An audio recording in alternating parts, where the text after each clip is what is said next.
Naluluka lang naman ako sa mga basher, no? Galit na galit sa akin, tapos nanonood dito ng hanggang matapos yung live ko.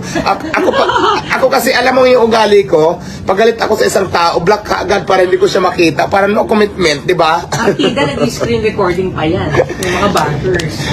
Nag-screen recording pa yan, no? Tapos naghihintay ng maling masabi ko, no? A few moments later. Sina para masira ko. Hintayin mo. Papahanap kita. Magbabayad ako ng lawyer.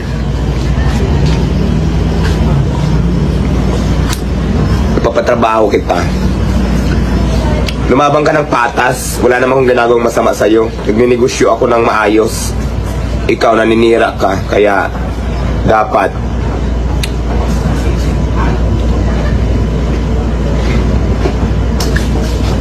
talaga sa'yo, itigil mo na yung ginagawa mo dahil alam mo na. Daya din ang babae, tanawin lang. Sino ito? Kuhan mo daw itong siya, na-friend niya kasi gusto ka daw mahubutan. Itaganap sa ito niya dahil 2,000 kagabi, out na ako. Bumili lang yung 3 sikin. Sabi mo, ano, dito lang naman ako eh. Pag busy lang minsan may mga racket. Kaya wala ako. Hello, good morning. Good morning. Hi, live.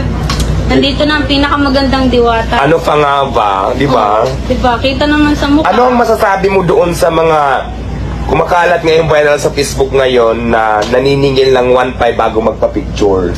Alo? Using my name. Hindi naman totoo ako. yun. Wala. Kita nyo naman ngayon. Diyan na kami dahil.